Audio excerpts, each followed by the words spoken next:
Yang pertama, berikan tanggapan masyarakat tentang pandangan etika terkait tujuan dan dampak praktik kawin tangkap yang dilakukan oleh Sumba.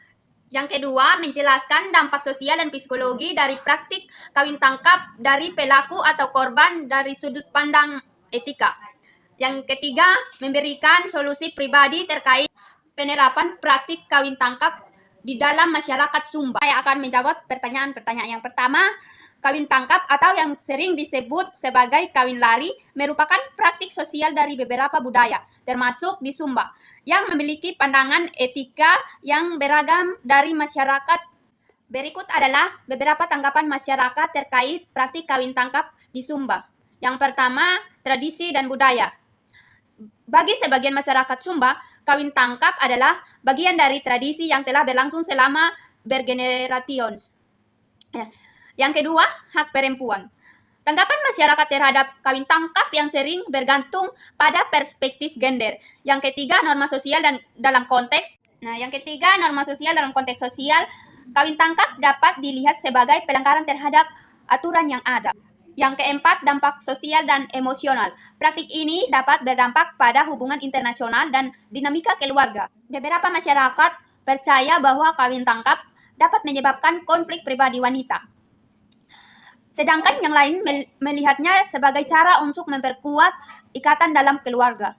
Yang kelima, legalitas dan aturan. Yang keenam, pandangan agama. Dalam beberapa kasus, pandangan agama terhadap kawin tangkap juga mempengaruhi setiap masyarakat, sedangkan yang lain mungkin menganggap dapat diterima dalam konteks tertentu. Praktik kawin tangkap di mana seorang pria menangkap wanita sebagai bentuk pernikahan memiliki dampak sosial dan psikologi yang signifikan baik bagi pelaku maupun korban. Dari sudut pandang etika berikut adalah beberapa dampak yang perlu diperhatikan. Yang pertama, pergeseran norma dan nilai. Praktik ini mengubah norma yang ada, mempromosikan pandangan bahwa pernikahan dapat terjadi tanpa persetujuan penuh dan kesepakatan dari kedua belah pihak. Yang signifikan baik bagi pelaku maupun korban. Dari sudut pandang etika berikut adalah beberapa dampak yang perlu diperhatikan. Yang pertama, pergeseran norma dan nilai. Praktik ini mengubah norma yang ada, mempromosikan pandangan bahwa pernikahan dapat terjadi tanpa persetujuan penuh dan kesepakatan dari kedua belah pihak. Yang kedua, stigmatisasi.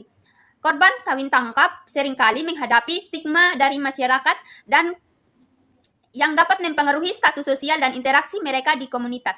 Ketiga, ketidakpastian gender.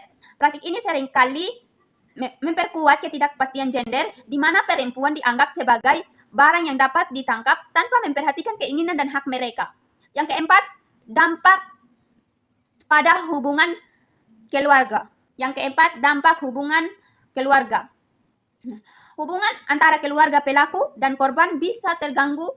Keluarga perempuan mungkin merasa tertekan dan terasing karena praktik ini. Psikologi yang pertama, trauma emosional. Korban kawin tangkap dapat mengalami trauma emosional yang berkepanjangan, termasuk rasa takut, kecemasan, dan depresi. Yang kedua, perasaan kehilangan kendali. Korban yang merasa kehilangan kendali atas hidup mereka yang dapat mengarah pada masalah kesehatan mental dan perilaku menyimpang. Yang ketiga, internalisasi stigma. Stigma sosial dapat menyebabkan korban menginternalisasi pandangan negatif tentang diri mereka yang dapat mempengaruhi harga diri dan identitas mereka. Yang keempat, hubungan interpersonal.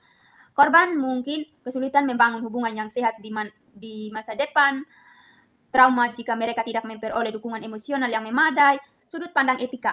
Jawaban yang ketiga, praktik kawin tangkap di Sumba yang merupakan bagian tradisi dan budaya lokal bisa menimbulkan berbagai tantangan dan solusi yang perlu dipertimbangkan.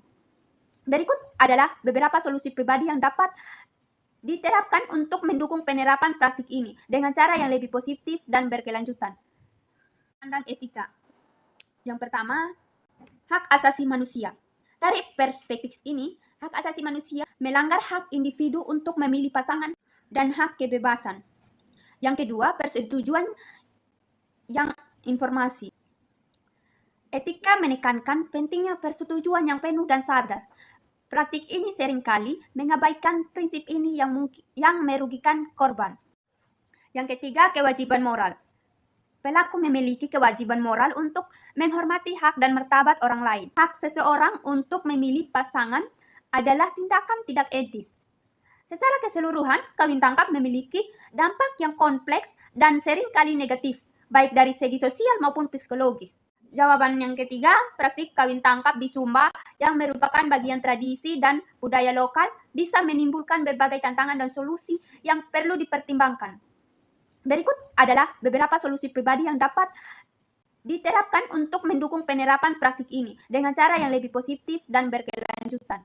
Yang pertama, edukasi dan kesadaran. Pendidikan budaya meningkatkan pemahaman tentang makna dan akar sejarah kawin tangkap melalui program pendidikan di sekolah-sekolah dan komunitas. Diskusi terbuka. Mengadakan forum diskusi di desa-desa untuk membahas baik sisi positif maupun